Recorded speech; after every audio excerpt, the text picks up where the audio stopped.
Hey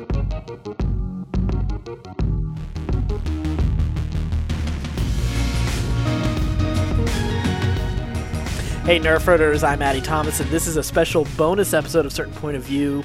This time we're not delving into the Star Wars universe because we've got special guests with us on this episode, and I'll get to that in a minute. But I just want to let you know this is where we are interviewing the author and illustrator of a book that's talking about Lord of the Rings and Christianity specifically. We talk a lot about mythology, but we do it mainly from the perspective of Christianity. If that's not your thing, fine, but that is something that is sort of that we came from, and while it's not a preaching episode, it is delving into the value of mythology and sort of the value we get from Star Wars and from Lord of the Rings as nerd mythologies. You can check out the book. We have links to the book and to Michael Haldas and to Elaina Olga, our guests, on our website, certainpov.com, where you can check out all of our other podcasts as well. And that's, again, on our website, certainpov.com. So today we've got guests again. We've been getting quite a few guests lately. It's pretty awesome. And this time it was from a connection, actually, with someone I've actually gamed with before. Ben and I are avid MMO players, and there was a time I spent wandering the MMO landscape when I went away from WoW for a little bit, and I went into Rift, into Guild Wars, and Star Wars: The Old Republic, and I got a chance to play with some other people. But what was really cool is I heard that one of the friends that I was gaming with actually is an illustrator on a new book coming out about Tolkien, and not just about Tolkien, but about Christianity and Tolkien. So this is exactly in our wheelhouse, because we love, while we aren't necessarily always talking about religion, or we're not necessarily a podcast that's about preaching, we do love talking about the meaning and the mythology of these different stories and the spiritual significance that we can get from it. So as soon as I heard about the new book, Echoes of Truth, Christianity in Lord of the Rings, I knew we had to talk to the author, Michael Haldas, and also Elaina Olga, who's the illustrator for this book, and who is someone I've actually gamed with as well. So welcome, Michael and Elaina. Thank you, Addy. Glad to be here. Yeah. So, to start off with it, because Tolkien is such a big part of the nerd landscape. It's such a huge moment. I mean, it's the second most read book of the 20th century, what Lord of the Rings was, and it has such significance from, in terms of fantasy, it's had influence on sci-fi, it's had influence on fiction just in general, but also is sort of a timeless story. So I'd love to kind of actually start with both of you guys. Like, how did you get into Tolkien to start with? Okay, want me to go first, or how do you just... Sure, Michael, go ahead and start go ahead, Michael. You take it off. Okay. Well, I got into it because my late cousin, turned me on to The Hobbit, and I was in 7th grade back in, I think I was telling you guys, like 76 or 77, and I had just finished, actually, Madeleine L'Engle's Wrinkle in Time, which was kind of like my John the Forerunner, if you will, into fantasy. Mm-hmm. It opened. I had never really read a lot of fantasy or sci-fi up to that point, and that book just made a huge impact on me. So I was primed for what was next. And then my cousin was reading The Hobbit, and he was like all jazzed about it. So then I read it and I devoured it. Hobbit, Lord of the Rings that summer, and it was like no other reading experience I ever had. So I thank my cousin for it. May he rest in peace. But it was one of the great things he did for me, turning me on to those books. So that's how I got started with it. Yeah, I actually read The Fellowship of the Ring in 8th grade. So I guess, 2002? And I saw the movies, and I didn't actually read the other 2 books until I was in college, before I started illustrating for this book. So I liked the movies a lot, and I fell in love with the movies, and then I actually finished the books. That makes, there's a lot of people who have done, who that was their introduction, and those movies. Addy, those were, had you read the books before then? I had read The Hobbit in 7th grade, and I really liked it. But as I've said before, on the podcast, I lived a fairly conservative Christian life, and I wasn't really allowed to to read a whole lot outside of anything that wasn't historical or biblical. Which I appreciate the foundation that was there, and there was a lot of, like, in terms of the movies I was allowed to watch, like I had to watch a lot of like classics, and so I kind of developed a very different taste for movies than a lot of people my age, I think. But it was about high school where things started loosening up a little bit for me, and I was already a Batman fan, but I wasn't into a whole lot of sci-fi or fantasy until a friend invited me to go see Fellowship of the Ring, but I didn't really understand its relationship in the story. I just expected to see a movie version of The Hobbit.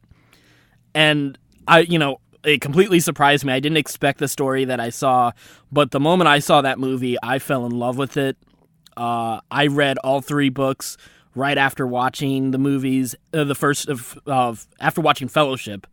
So I read all 3 books before getting a chance to see the 2 towers, and when I watched the behind the scenes on the extended cut of Fellowship, and I remember that was when I decided I wanted to go into media from that, because I saw like the sound design documentary, and that was my inspiration for, you know what, I'm not really interested in the other things I thought I was going to do. That was the moment I decided I got to get into sound design or production or something like that. So yeah, that Lord of the Rings has always been especially important to me, because that was I feel that's always like the beginning of my nerd journey. That's awesome. See, back in my day when I was into it, we had to be underground, Lord, yes, all that stuff. We were not accepted in public. You're absolutely right, because it's funny you mentioned Wrinkle of Time. My mom got me Wrinkle of Time, and I remember at a young age her reading to me The Hobbit on Saturday afternoons. Like in wintertime, like when there was nothing else to do, it was too cold to go outside or whatever. And so she would, sit down and read for an hour or two with me. And that was my exposure into that world. And it just like snowballed from there. Like it wasn't too much longer, and I was playing Dungeons and Dragons and, reading about Greek mythology and Roman mythology and really like just diving in deep. But you're absolutely like in the early 80s, you didn't tell anybody about that stuff. You didn't advertise that kind of thing. It was not well accepted like it is now. No, not at all. It didn't, now it's mainstream. I remember Comic-Con when that was, back in the Gen Con days up in Lake Geneva, Wisconsin. It was like a small little gathering. Now it's like, it's completely mainstream. It's totally accepted. Some ways I'm really down with it. I think it's so cool. Other ways, like I'm seeing now all these quotes of Tolkien on memes and stuff, but they're quoting the movie, not the book. So things, it's changed the landscape. So part of me as a purist is offended, but part of me as a fan is like, oh, this is totally cool. So I'm kind of bipolar with the whole thing. It's an interesting dichotomy, because you do have like the new fans and then you have the older fans who are the purists, and there is a little bit of a dichotomy there. And we're talking also about like mythology and religion and stuff like that, and kind of bringing it all together of like, what do we learn about that? Like, what are your thoughts on that as far as like, when you're looking at a mythology like Tolkien and you see like, oh, well, within the last, 50 years, like just little things have changed, so that it's not quite the same as it was when it was original. And I wonder like how that has happened over the years in religion and what has changed throughout, the last couple centuries in Christianity alone. So, asking me or Elaina? Either one. Anybody who wants to field that. Addy, feel free to jump in. I mean, I'll talk about Lord of the Rings for a moment, then we can go into the overall religion. I think, as Elaina and I are both Orthodox Christians, which, Eastern Christians, if you will. And one of the things about Orthodoxy is there's a lot of patience and just letting things be and sitting back and I'll give you an example. And I'm going to tie this back to Lord of the Rings. But, a lot of what's changed in different aspects of the Orthodox Church, there's been a lot of converts into the church. And I was talking to couple Greek Orthodox priests around Easter last time. And we were talking about that, and they said, "Yeah, we're just sitting back and waiting to see how the converts of the church change the church and what happens." So there was no like negative reaction. There was no positive reaction. It was just kind of like, be still and let's see what happens. And I apply the same thing to the Lord of the Rings and the movies and where it's going. When I first encountered it, there was no movies. I mean, Tolkien sold the rights to the movies because he thought they would never be made, and he needed some money to pay for his wife's illness. So, and then, well, there was that Ralph Bakshi thing that was kind of a debacle, although I kind of find parts of it cool. But but the movies have broadened it to a whole new audience, and I'm just waiting to see how this audience is going to change the whole, I wouldn't say acceptance, but the whole Tolkien universe. It certainly broadened it, and I'm just waiting to see if the movie love and the aspects of the gaming, if that actually draws people to the books, or if Lord of the Rings, 10, 20 years from now, pretty much just becomes known as a movie phenomenon. I mean, the books have never been out of print, but I'm just interested. So I'm kind of sitting back and waiting to see where it goes. Now, as a fan, I can kind of play in both worlds. I can, like I said earlier, I can put on my purist hat and I can point all the flaws in Jackson's movies, but yet how I tend to look at the movies more often than not is see the positive and see all the things he did that kind of, without explicitly doing it, he really did, at least in the 3 Lord of the Rings movies, he really did have a nod to the religion and the sacramentality that Tolkien preserved in the book. So it's kind of, I guess the bottom line point to all this, it's really interesting where it's going, and I'm just sitting back and seeing what happens. Sorry if that was too long. No, that was great. No, that was perfect. I was processing. I was like, yeah, it's interesting. The idea. So I had kind of a rough summer. I had a little bit of depression. So I'm trying to get myself a little healthier and live a little bit better and stuff. And I've started doing yoga, and just as a way to exercise. But there's so much mindfulness in yoga. And through that process of just like stopping, like it was fine. I went to a class today, and it's Bikram yoga, so it's heated. It's 90 degrees. You're in there. You're just sweating your brains out, doing pose after pose after pose of these really incredibly difficult physical poses with strength and stretching. And then the teacher was like, well, like you're going to get to a point where you feel like you're going to break. She's like, you just need to sit down and focus and catch your breath and focus on your breathing and let things be. Just let your body tell you. And it's interesting how I think there's sort of a movement again of getting back to that. I've noticed that in a lot of Christian circles, there's a lot of talk about like just accepting things and not trying to push an agenda forward, but just like, okay, let's just wait and see. And I like that. I think that's really, really important. Yeah, we actually in the Christian East, Ben, that's what you just said is never. I can't say that all Orthodox Christians practice it, and certainly, we all live in the West, and we're influenced by, Western influences. So a lot of what I'm about to say, I don't think is practiced as much as it should. But speaking of yoga and mindfulness, in the New Testament, the word was, and Elaina has always helped me with Greek because I butcher everything. I have no ear.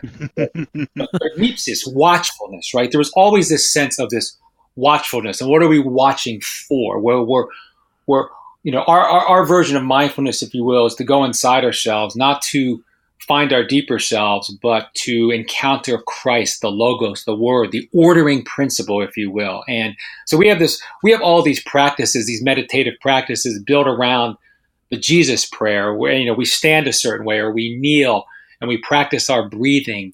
And a lot of what I'm, in my religious education and ministry encounters, a lot of what I'm encountering is, just what you're talking about. Anxiety is like the most, in depression, anxiety more than depression is so prevalent today. Mm-hmm. And a lot of people in the churches aren't finding the spirituality they need, yet it's always been part of the Christian way. It's just, it hasn't made its way into the Western practice. So, you triggered it when you said about the yoga and the mindfulness. We have a whole version of that. The only difference is, again, where are we going inside ourselves? We're going inside ourselves to have that encounter with Christ so that we can, John 10:10, realize ourselves in greater abundance, if you will. And I actually been going through a lot of stuff too. And I went to a monastery a month or so ago, and that's what the abbot there was teaching me. That he said, 10 minutes a day, do the Jesus prayer, stand or kneel, practice your breathing, and I found it to be very, very soothing, very therapeutic, but not in a secular psychological way, but in more of a being way, without sounding too far out there. And also, Yeah, I feel a lot.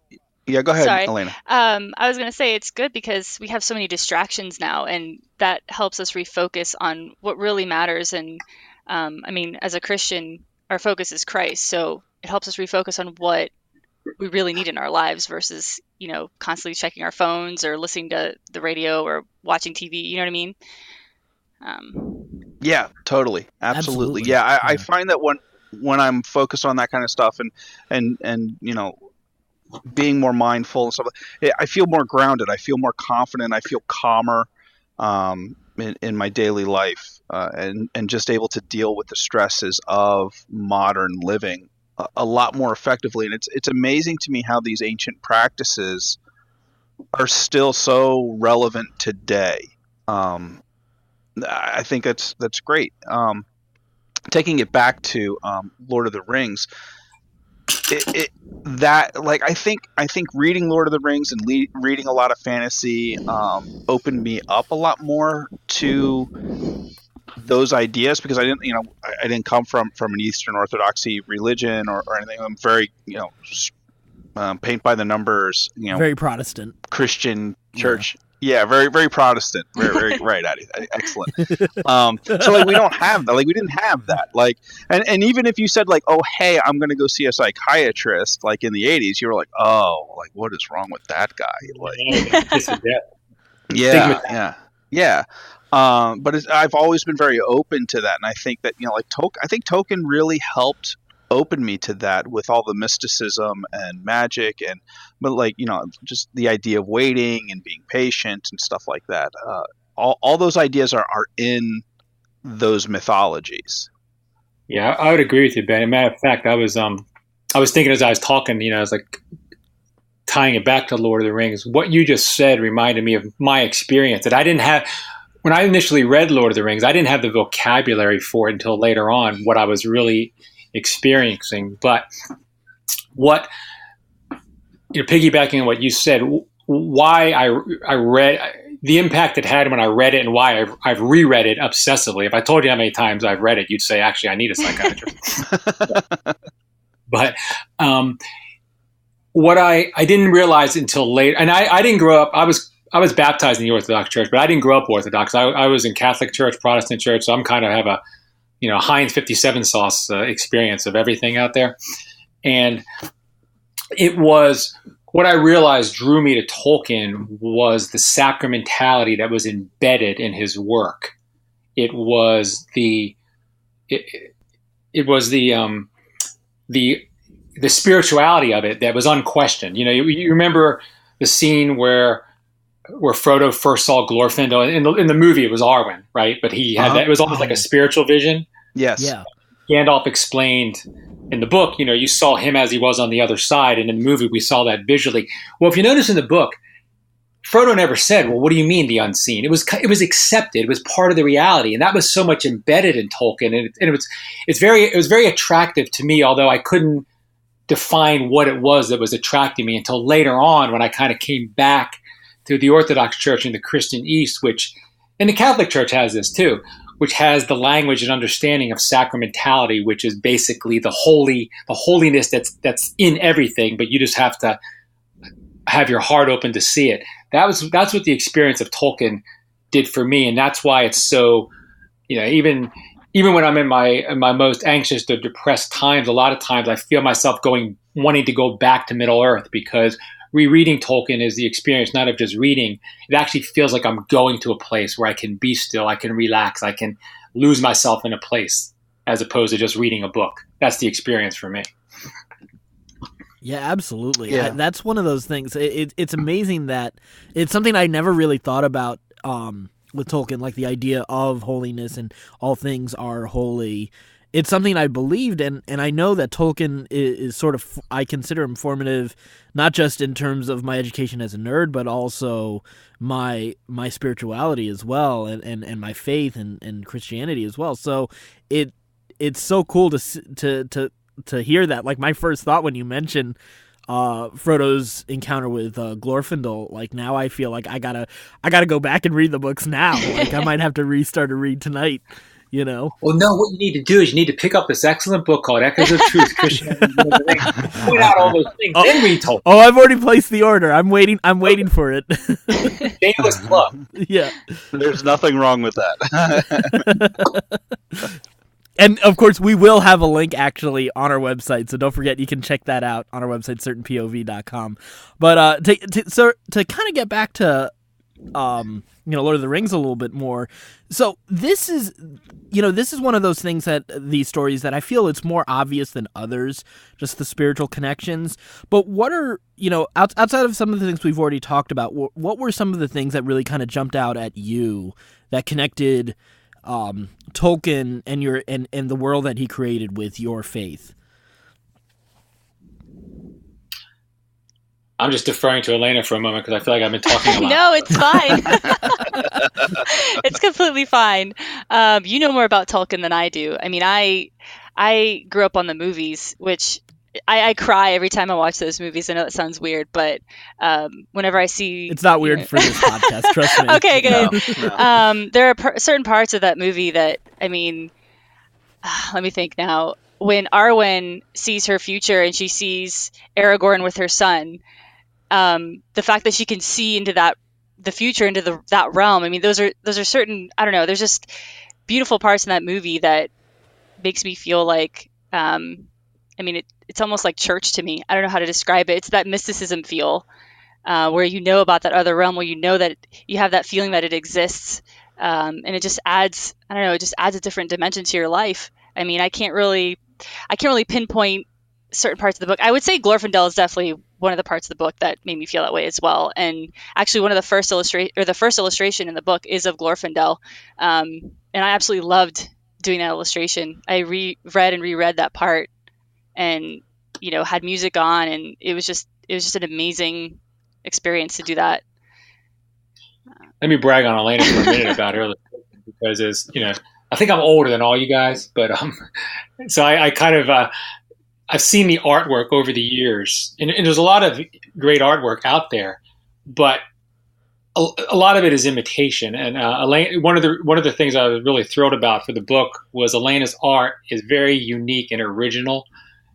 So I'm really looking forward to the reaction to it, because I think some folks are going to really find something new and different in her art than they haven't seen before in the vast Tolkien art universe. So, and she really captured, Glorfindel and all the other stuff that she illustrated for it.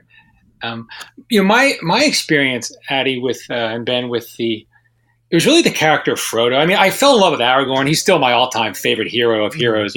Books, movies, whatever. Aragorn's it for me. But the time of my life when I encountered Lord of the Rings. Again, I was 12, but it was a rough time, family-wise and everything. And Frodo, as this broken, failed but noble, sacrificial hero, just really spoke to my heart. And then the end of the book, I didn't see that coming.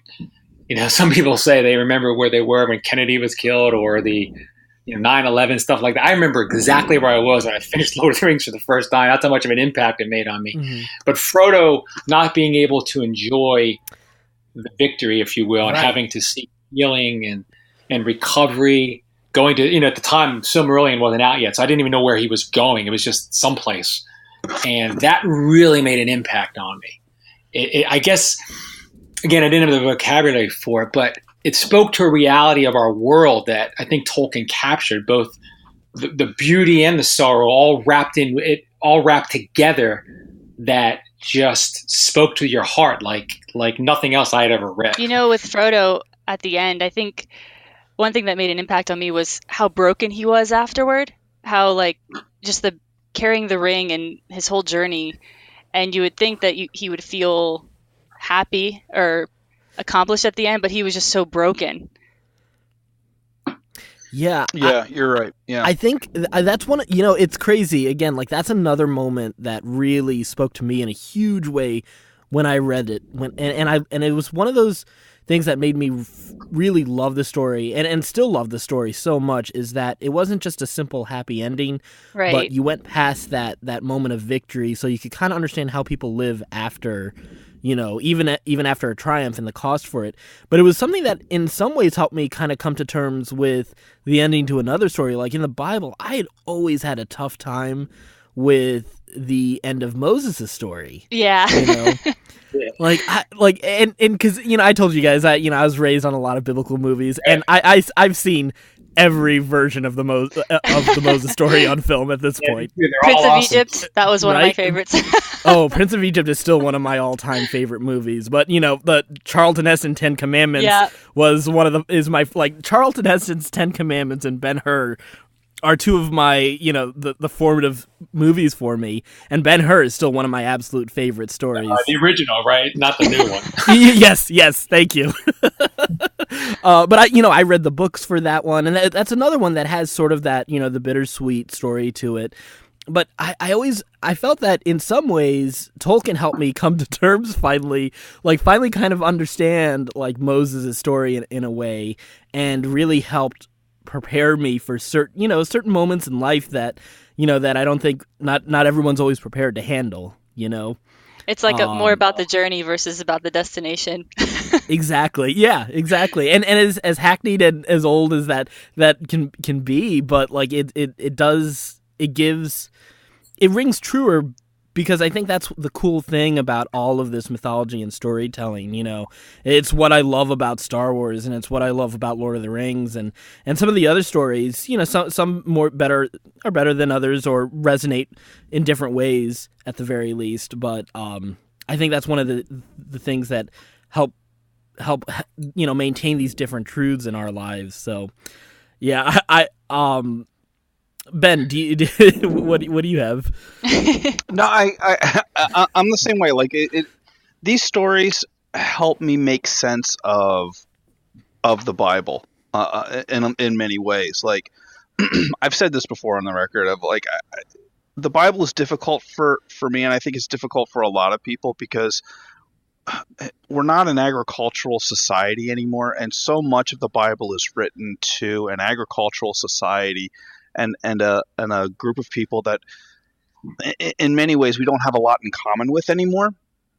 And the idea of like, well, we got, as a modern American, like I don't understand the idea of like, oh, like somebody could come in to our country at some point in time and like we could be carried off to a foreign country and we're made slaves and then completely enslaved, like everybody and families be broken up. Like that experience is so foreign to me. Like I have a hard time sometimes understanding those stories a little bit. But modern mythology like Lord of the Rings and Star Wars and Voltron and X-Men and stuff like that, like give me a grounding place of like, oh, this is how this would look in modern society, and make those stories come alive for me, if that makes sense. Yeah, it makes total sense. I've actually, in my podcast series I think I've done 50 or so of them, but like 4 or 5 of them I've touched on these things we're talking about. One of the ones, you brought up stories, Ben. I think, today, unfortunately, our church experience is no longer a lot of times where we experience the transcendent. We find that in stories, right? Mm-hmm. Mm-hmm.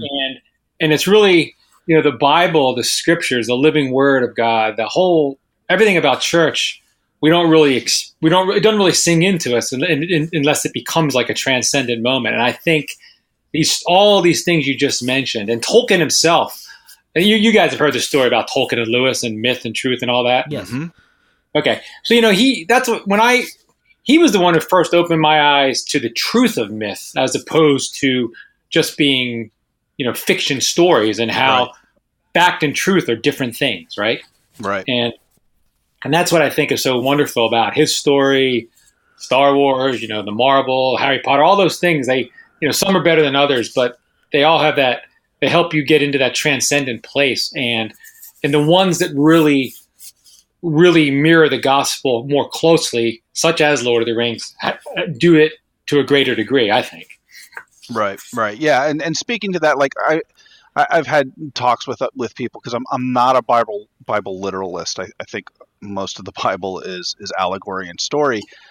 And I've had, talks with other Christians who feel the other way, that it's, the literal word of God and everything happened exactly as it was written down. And it's a pointless argument, because my belief is that just because it's not real doesn't mean it's not true. And that's how I feel about the stories that we're talking about. Yes, I know Middle Earth isn't a real place, and I know that, Gandalf the Grey, I mean, Star Wars is real, because that just obviously happened a long time ago in a galaxy far, far away. Like we have proof of that. I think that was about the Fifth Age in Tolkien's universe, right? Yes, exactly. And and we'll find out eventually that it's all, it's just echoes of the same story. But like to me though, like just because it's not real doesn't mean that it's not true. That there isn't things to learn there. And I find these modern myths just so effective for me in teaching the same things and opening the door, even if it's just a little bit, to deeper ideas and deeper thoughts and different beliefs. It makes me more open and a better person, and deepens my faith in many, many ways. I mean, it's also, the parables in the Bible that Jesus talks about. I mean, maybe those parables didn't happen literally, but they still taught the people a lesson that they needed to learn. And I think that's how I see a lot of these stories, a lot of, Star Wars and Tolkien. Right. Yeah, because I mean, that's the whole point of myth, right? Right. Is to tell some kind of idea of how to be a better person, or how to live your life, or not cry wolf, whatever. They're there to help us learn how to be better people, how to have a better society. I think so, at least. I could be. No, I think way off base. No, I think you're off base. I mean, Elaina and I, as Orthodox Christians, I mean, we, the scriptures, some of it's literal, some of it's historical, some of it's figurative, some of it's allegorical, right. All things at once. I mean, I think sometimes, one of the, I put it in another book I wrote, but one of the transitional moments for me was, and then one of the reasons I embraced the Christian East, if you will, was this whole notion of, instead of getting Christ into your life, getting into the life of Christ. And what do I mean by that from a story perspective? Well, it's the endless story. It's kind of like the end of Chronicles of Narnia, where Lewis talked about how everything in Narnia was like the first page of the preference, and everything they're going to experience from that point forward was the rest of the book. I think the stories are, help us kind of get into that heart set. I'll use the word heart set and mindset, because, to become a better person in our faith, our Christian faith, it's all about becoming more and more Christ-like. Right. And I think stories, they draw us to him, and it's through that we become better, if you will, because we're embracing these truths that we learn in these stories. We're tying them back to the gospel, which is his truth, and it all connects. Yeah. I think the challenge we face is in our reductionist mindset. I've been, like, when I first came to, the parish that Elaina and I go to, I brought up Lord of the Rings, and I was told by this woman, one of the bishops said that that's heretical, or that's whatever. I said, give him my phone number and I'll call him. I bet that was a fun conversation. Well, it was shocking to her, because in our world, a lot of times you don't question the bishop, you don't question the priest, but that is foreign to my nature. So you are among friends. Right. But yeah, people misunderstand a lot of this, and that's one of the things I think the movies and this broadening of the popularity of all of the nerddom, if you will, it's doing what Lewis said. It's kind of smuggling in, if you will, past those watchful dragons at the door. It's smuggling in a lot of the religious imagery and messaging. Even if people aren't consciously experiencing that way, it's there. And so there's an opportunity for them to make a connection, or for someone to help them make a connection without trying to convert or proselytize or whatever. So that's a lot of the good stuff I see in all these stories in terms of, from a faith-based perspective.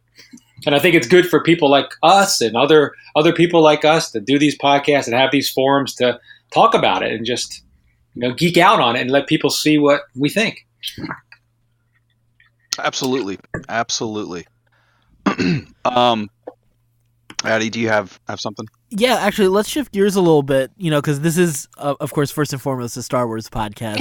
so it'd be a shame if we didn't touch on where you guys are feeling about, this. What are your thoughts on the Star Wars universe? I know that's a broad question, but let's start with sort of, we were talking just a little bit before, the Star Wars universe is in such a weird place right now. It's growing to that point where, you have a lot of new fans. You have fans who've connected in so many different ways, whether, you were one of those, whether you're someone who got to experience it originally, or if you jumped on board during the prequels, or if, now we're getting to see people jump on now with the sequel trilogy. So you have all these different fandoms and they have all sorts of different natures. So I always love finding out, how did you first encounter Star Wars? Michael, let's actually start with you on that one. Since we talked a little bit already. Yeah. So I go back into the depths of time in a galaxy far, far away, long ago, where I actually saw the movie in the movie theater, the original New Hope, before it was called A New Hope. So as I was telling you guys before we began, I encountered Lord of the Rings and Star Wars the same year. And I loved Star Wars. I was hooked on, I was one of those unfortunate ones. I had to wait 3 years in between each movie to find out what was going on. But, the impact was lesser to me than Lord of the Rings simply because of how I'm built as a person. I know I'm very gregarious on this podcast, but I'm actually introverted. So kind of going into my mind was always a greater experience of imagination than visual for me. But having said that, I was a big fan and still am of the Star Wars. The first 6 movies. I'm a little disappointed in Tolkien hated Disney. I'm kind of sad where Disney's taken this thing. Yeah, I think they're polluting it a little bit, and I don't like it. And I think they're affecting the canon. But having said that, let me just dwell on the first 6, if you will. Mm-hmm. I find them awesome. I completely enjoyed them. Lucas as a Methodist that became a Buddhist, and his knowledge of history and his understanding of Eastern religion and his Christian background, he did a magnificent job fusing so many things together in his mythology that uniquely spoke to the whole.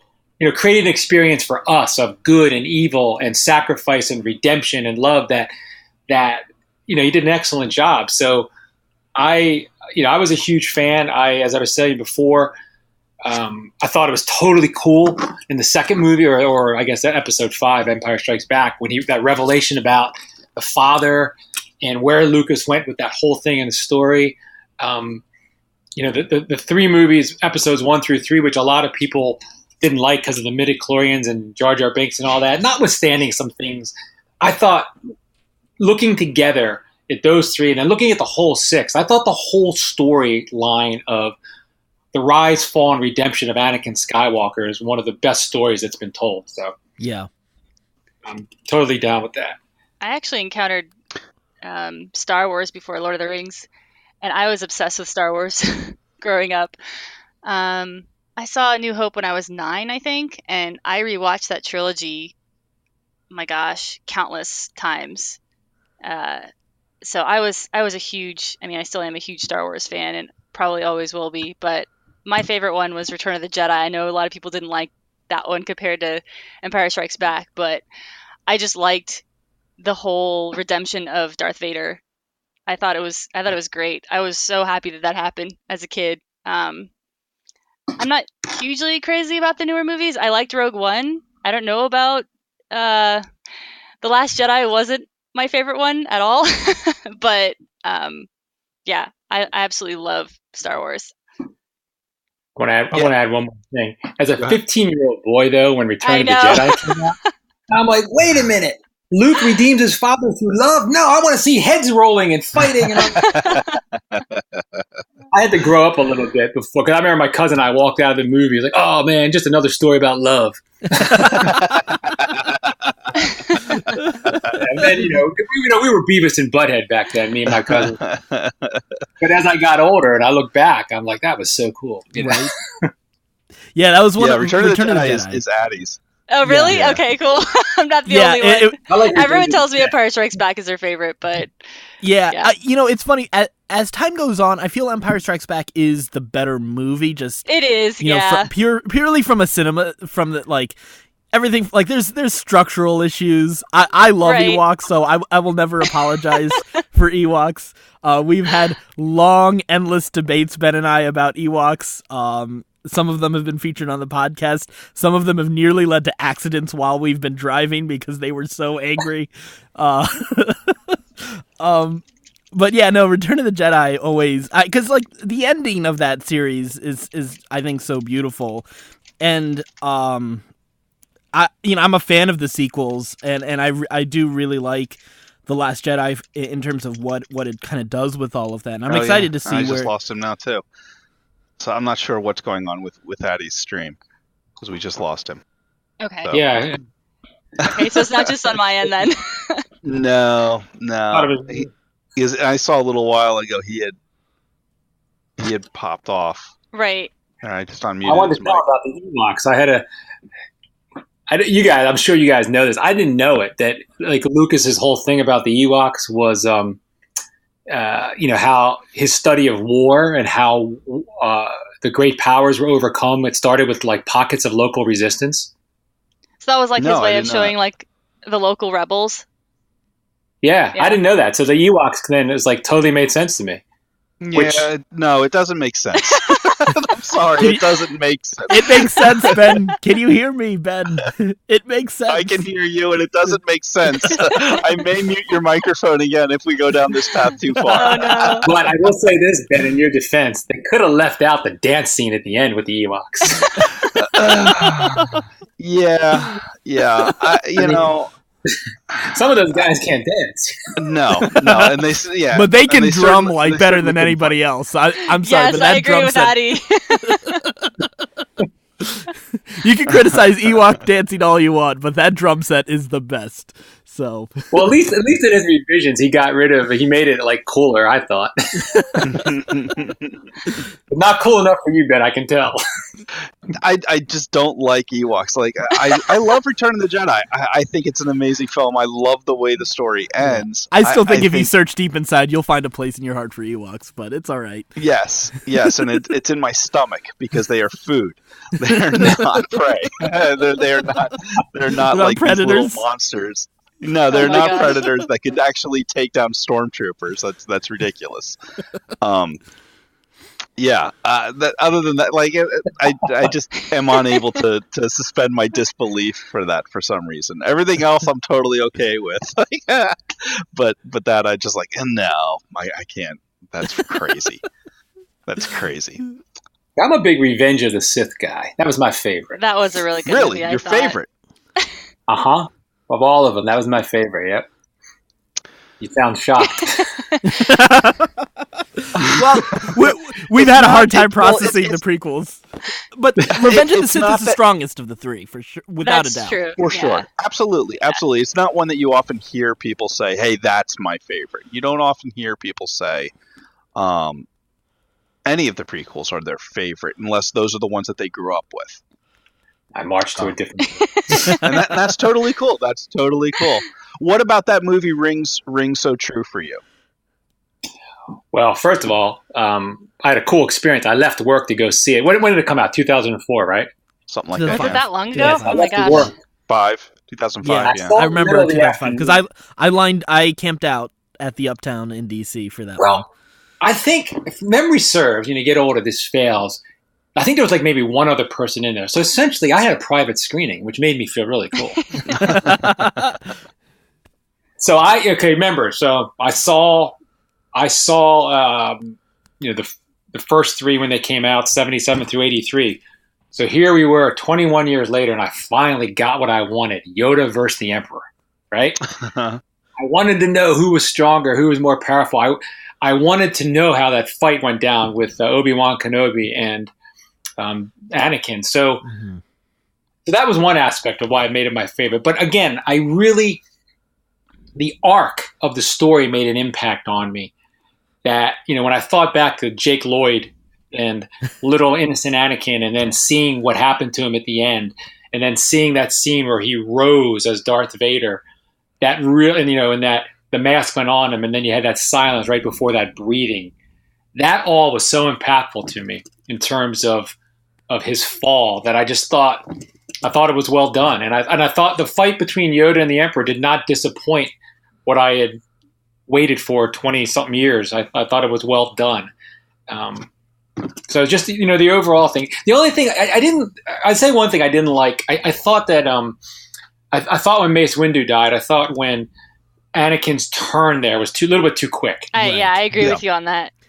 Yeah, that bothered me. But, I understand. You got 2.5 hours to tell the story, sometimes you're a little clumsy. Yeah. But that's what made an impact on me, and that's why I liked it so well. I got those two confrontations I wanted to see, and I thought they were well done. So in a way, you kind of like just the context of how it fits into the bigger story and takes all these different threads, and because it unites two trilogies in a really interesting way. So I think there's a lot to like about it from definitely from that perspective.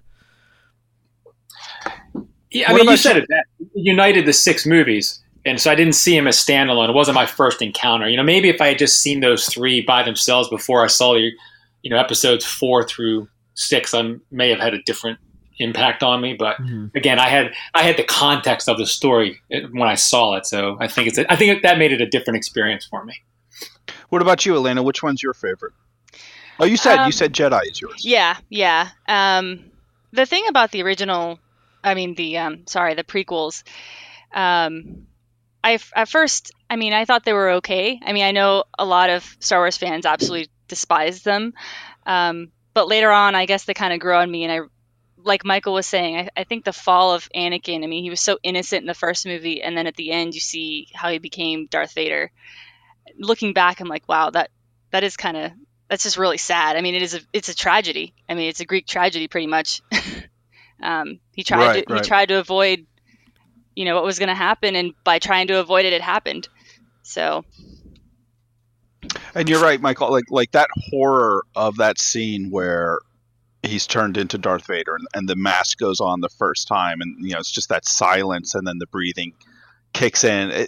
It's about as close to a horror movie as you can make. Like, to me, like that, knowing, he was this bright, smart, talented kid, and the star of the Jedi, and how far he fell, and how the price he paid for his fear, and the price he paid for just getting his priorities out of balance. It was really powerful to me too. I like that movie quite a bit. Yeah, but I will agree that moment, that turn, is way too quick. I think if you fix that, it fixed so many issues in that movie. Because then he goes from that, then he slaughters those young kids. It just was too quick. It was almost like an instant possession of like the dark side, and then he just had no remorse for killing the younglings. Right. even though like he's talking to Obi-Wan about like building his empire and trying to do the right thing, it's like well, clearly obviously he didn't have the moral high ground or the high ground at that point. But, oh no! Good job on that. One of the things I think Lucas did really good, and it's similar to what Tolkien did really well too, which I don't always find in today's stories, is there's nothing likable about Palpatine, right? Mm-hmm. Right. The guy's a jerk. There's no glamour in evil, and Vader, was sympathetic because of the war inside him. But again, his evil deeds were never glamorized or kind of explained away. So I think Lucas did a really good job of creating these evil characters that were not appealing at all. And sometimes I think in some of the stories today, you get a little bit of the the appeal of the evil, if you will, and I don't like that. Mm-hmm. Not to me. I don't want it to be simplistic. characters and people, are complex. But I just think that Lucas did a really good job of depicting evil without glamorizing it, but being really realistic about it. And I think that's one of the reasons the story is appealing. I mean, the same thing, Rowling did the same thing with Voldemort. I mean, Tolkien, Sauron was a background character that had, kind of was, you felt the threat of Sauron throughout the whole thing, although you never really encountered him except that one scene in the Palantir with Pippin. But, the stories that are really successful tend to, I think, depict good and evil very realistically. There was one scene. So I think Lucas really showed that in the whole arc of those 6 films. There was one scene though that in Rogue One. I know you haven't seen Rogue One yet, Michael, but the end of Rogue One, where you actually saw the power of Darth Vader, I saw it in the movie theater, and I have never. I mean, my breath was taken away when I saw that scene. It was absolutely just the power of evil, but at the same time, like it was terrifying. Like I just thought it was so well done. You guys know what scene I'm talking about. Oh yeah, of course, yes. It's so awesome. You can spoil it for me. That's fine. I mean, all your listeners know what you're talking about. Well, basically, Go ahead. Go ahead, Elaina. I was just going to explain. Like when before A New Hope, or right before Darth Vader comes on to the Rebel ship to look for Princess Leia, Michael, there's a scene in Rogue One that connects to that where he gets on to the ship and he just like it's dark and then the lightsaber lights up and then he just slaughters a bunch of rebels. Like they're not rebels. They're I guess they're rebels technically, but he didn't know that at the time. He was just I guess he did know at the time, but they didn't know that he knew. So it was, you just saw the sheer power of the dark side in that scene. I always wondered why he didn't sense Leia as his daughter at all when he encountered her up close. Yeah, I think that's one of those things we can't think about too much. I think that's one of those things. Maybe it's a plot hole. Yeah, I think so, but it's an acceptable plot hole, He was convinced that his kid died and that was it. Like he just, I don't know. True. There's some YouTube stuff out there I've been watching lately that they try to explain it and stuff, and it's not. I mean, I guess they bring in the comics and the books and all kinds of stuff into the canon. Yeah, the comics are doing a really good job of sort of coloring in those holes and making it like answering some of those questions about like what was Vader thinking and like why didn't he know and things like that. It's good. It is good. I mean, the most obvious answer is the truth, which is Princess Leia wasn't intended to be his daughter until Return of the Jedi. Yeah. So, that's the ultimate. That's the ultimate right answer. Right. I know Lucas said he never thought he'd make another film, so he had an idea. He had a greater idea of where his mythology was going, but when he did the first movie, he thought, that's it. There's never going to be another one. So he changed some things he had to kind of deal with later. Well, didn't they think it was going to be a complete flop? Yeah. I mean, he thought he was so sure it was going to be a flop. He didn't even go to the premiere. He went to Hawaii with Coppola, which probably a good choice. And Return of the Jedi is wrapped up in a really weird way too, because there was the intention for 3 more movies after it as well. So that one wraps up in some ways a lot quicker than it was meant to. So because at that point, from what I've read from Gary Kurtz, who produced A New Hope and Empire, like there was a plan for Luke to have a little bit more of a fall along the way. The consequence of him rushing to save Han and Leia on Cloud City would have repercussions later on in the story. That impulsiveness, similar to Anakin. And that there was going to be another Skywalker sibling, but it would be some others, totally that would new redeem character. him. Yeah, exactly. Yeah. So I mean, there's all sorts of stuff that between Lucas's decision to kind of step away from filmmaking for a while that ended up getting cut short with his divorce and all sorts of other relationships and stuff like the Filmmakers Guild and his relationship with them, like all sorts of things have complicated that movie. I mean, you could spend hours and hours just kind of investigating all the different things that have affected the way that story is told. But I think that speaks to an interesting way. You know, something you mentioned earlier, Michael, is that Tolkien spoke to you in a much stronger way than Star Wars did. I wonder how much of that is because of Tolkien's that work is Tolkien, and that's it. He's really the only voice. Whereas film, there's a singular voice. Yeah, right, is much more collaborative. Yeah. And so you have so many. You have everything from yes, financial interests can affect how you write a book, but with a movie, you have to get financing. You have to work with other people in, not just in terms of a script, but when it comes to the pre-production and the concept art and the music and sound design and cinematography and effects, and all of that changes the way that this is constructed. I think it's interesting because I'd agree with you. Like, Lord of the Rings for the longest time had been my favorite nerddom. I think Star Wars has become that over time. I think the Hobbit movies really hurt me a little bit. Yeah, that was. I actually haven't seen all the Hobbit movies hurt everybody. I only saw the first one. Yeah. Yeah, I saw them all, and there's certain things I like about them, but again, between the takeover, the Jackson over Del Toro, and then just the raw cash grab, it just didn't do it any favor. Well, actually, let's talk about that for a little bit, because that's something I don't have a problem with multiple Hobbit movies. I've heard some people say that it should have been only one movie. I kind of feel it should have been two movies instead of three. I think three is almost is way too much. What are your guys' thoughts on the Hobbit movies, or how would you rework them a little bit, or what did they miss out?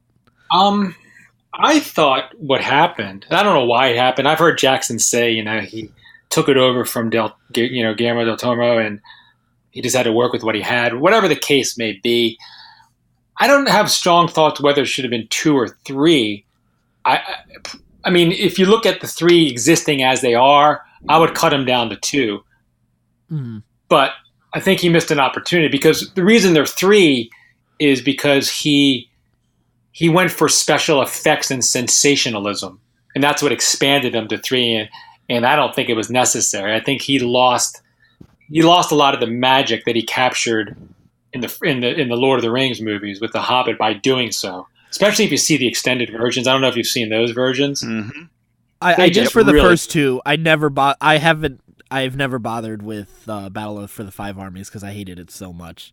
You're not missing anything, because all it is 20 minutes of battle. And again, my 15-year-old self would have thought it was the coolest thing ever. Right. But, now I'm like, it was just battle and gore for the sake of doing it. So I think he missed an opportunity to keep the spirit of the Hobbit, but tell it in an interesting way that, again, a movie's a different art form than a book, and I don't have a problem with the fact that The Hobbit was written more as a children's story, and now you're bringing it to screen, and it's a different art form, and to do something different with it. But I think it required more skill than he did it, and he kind of botched it in a lot of ways. And it was a waste of Martin Freeman, who I thought did a great job, and the actors were really good. It was kind of a waste of it because of making it three movies and making it too much sensationalism and CGI stuff. Yeah, my feeling is they screwed up when they didn't include any kind of Tom Bombadil in those trilogies, because that's really what I was there for. Like, I was there to see some Tom Bombadil. Tom Bombadil's like the coolest character. Imagine Tom Bombadil versus Palpatine. It'd be great. I'm in. You take all my money. I will watch that all day long. So I guess it has to be in the old forest, right? Right. So are you guys excited for the Amazon series that'll be coming up? Yeah. Oh, God. That's a hard maybe.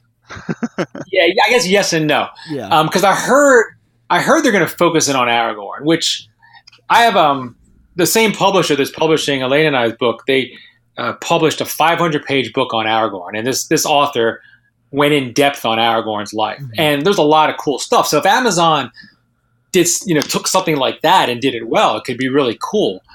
I'm afraid that they're going to, make it more Game of Thrones like, and Game of Thrones works for Game of Thrones, but I don't think it works for Tolkien.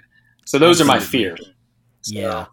Yeah, What are I your don't feelings need gritty Lord of on the as Rings. far as like, right? What are your feelings as far as like new voices playing in that universe? Like with Star Wars, Lucas is gone, and like we're like, okay, well, Lucas is gone. Kathleen Kennedy's running the show, and we have J.J. Abrams and Rian Johnson all bringing, life to this universe. Do you feel that with Tolkien, there's that same opportunity to kind of expand the universe out past Tolkien? I think it's possible. I think the problem with Tolkien, and same thing problem with Lucas, really is that when you look, at least, and you guys know more about Star Wars than I do, but so correct me if I'm wrong here. But everything I know about Star Wars when Lucas was involved is that he pretty much had a say in everything that was done, and it was according to his vision. And he compromised a little bit here and there because he had to, but he pretty much stuck to his guns. Tolkien certainly did because he didn't have those pressures. So I think it's doable. And Tolkien himself even said once he let Lord of the Rings out there that he realized now it was beyond him. But I think it takes somebody or some group of people that it resonates with their heart to the same degree that it did with Lucas and Tolkien, that they bring the Lucas and Tolkien spirit to the work. And I think that's what's maybe getting lost right now in the Star Wars universe. And I think that it can get very much lost in the Tolkien universe if the right people that don't have that right, that same heart for it that Tolkien and Lewis brought to their creation. So that's a fancy way, a long-winded way of saying it depends. I'm not against it. I'm not against it at all. I just think, Tolkien, did you guys know Tolkien started a sequel to Lord of the Rings? No. He did. And he called it The New Shadow. I have it on my shelf up here. I'm looking at it now, the book. But he abandoned it. And the reason he abandoned it, he goes, I realize I'm telling the same story again. And I don't think there's anything wrong with telling the same story, but he realized in his universe it was done. And that's the problem. I think sometimes these things can get a little cyclical, and then they water it down. So that's why he stopped. And he also felt the need, to just let it be where it is and let the magic and mystery stay with it without to expand it. So I just think it's going to take somebody who's really skillful to do that well. And I don't have faith in the Disneys of the world and those kind of companies to do that. I think they can bring sensational visualization and all that, but I don't know that there's, it's going to take a really good storyteller to expand the universe. Well, also, I think it's their reasoning for doing so. So I know a lot of people say, and it's kind of evident that like they revisited the Star Wars universe because they wanted to make more money off of it. So is this going to be? Are they going to, compromise the story for the sake of making more money off of Lord of the Rings? So that's another thing I think. I've heard some people say about the Amazon. Storytelling of Lord of the Rings that's going to happen. Yeah, I mean, it's a legitimate concern. With film right now, it doesn't seem like there is a big push for great stories. Right. That it is mostly spectacle right now. You have obviously exceptions, and I think Marvel is doing a really interesting job in keeping story important in their movies. But the Michael Bays of the world, they flat out say, like, who cares about stories? It's all about explosions and putting butts in seats and making as much money as possible, right. Which is fine. Like, I guess it doesn't appeal to me. I'm more there for the story. Mm-hmm. So I'm concerned. I have concerns about that too. But then I look at like some of the stuff that's happening on Netflix and Amazon with shows like Black Mirror, and you mentioned Game of Thrones on HBO. BoJack Horseman. There's some really great writing happening in TV right now, and on-demand TV specifically. So I'm a little more hopeful in that regard for Lord of the Rings.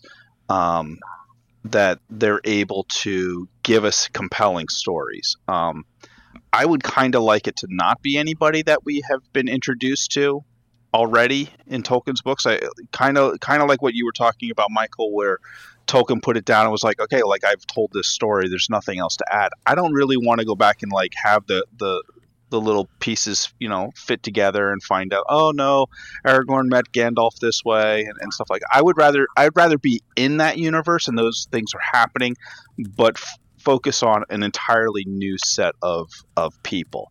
And I think like that's sort of what is dividing the Star Wars fan base a little bit right now.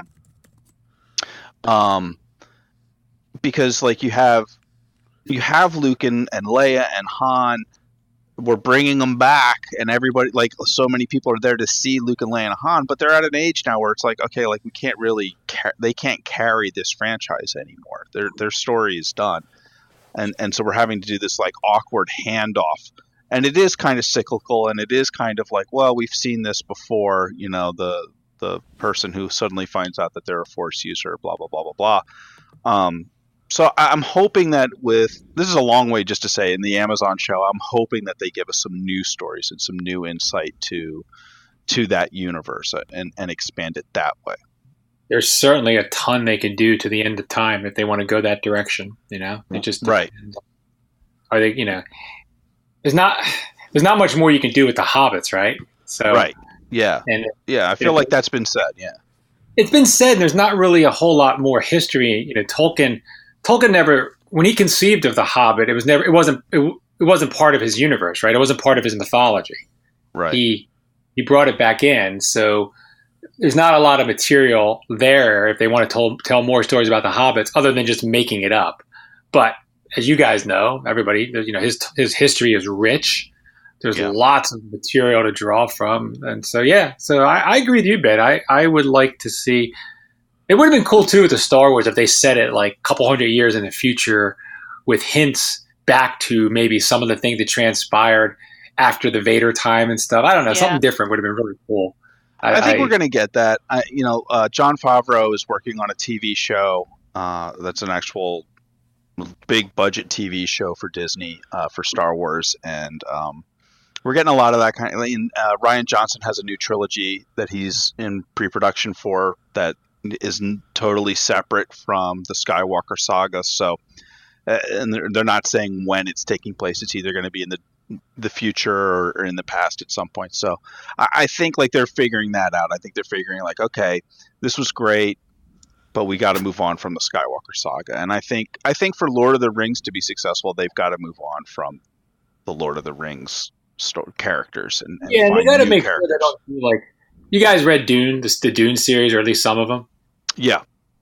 I don't know how you reacted, but I stopped reading after book 4 because Paul Muad'Dib became like really insignificant, and that he was such a central character. So I didn't like that, and I think like with Star Wars, one of the Vader and the Emperor and Solo, they should never lose any of their significance. And I think there'd be really cool ways to tell new stories without diminishing their significance, right?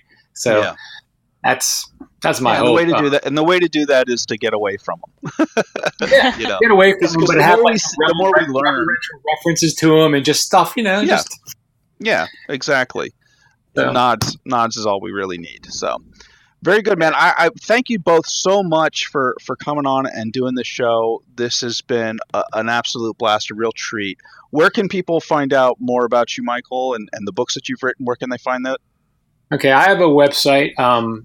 Actually, it all leads to one website, but you can either go to michaelhaldas.com, sacramentoliving.net, sacramentoliving.com. Everything I do, books, podcasts, blog, all of it's out there. The book Elaina and I did together, it's available through our publisher, Luna Press publisher. They're based in Scotland. It's really cool. They're tied into the Tolkien Society.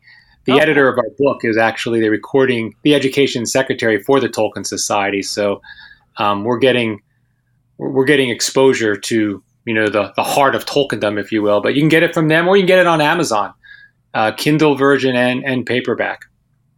Oh, excellent! I love me a Kindle. What about you, Elaina? Where can people find you? Actually, I'm in the process of getting a website up, so I will have that up soon. I have a Facebook page, so you can find me on Facebook. All right, awesome. Well, thank you both so much. I appreciate it. And we will talk to you guys again soon. And until next time, stay scruffy, my nerf herders.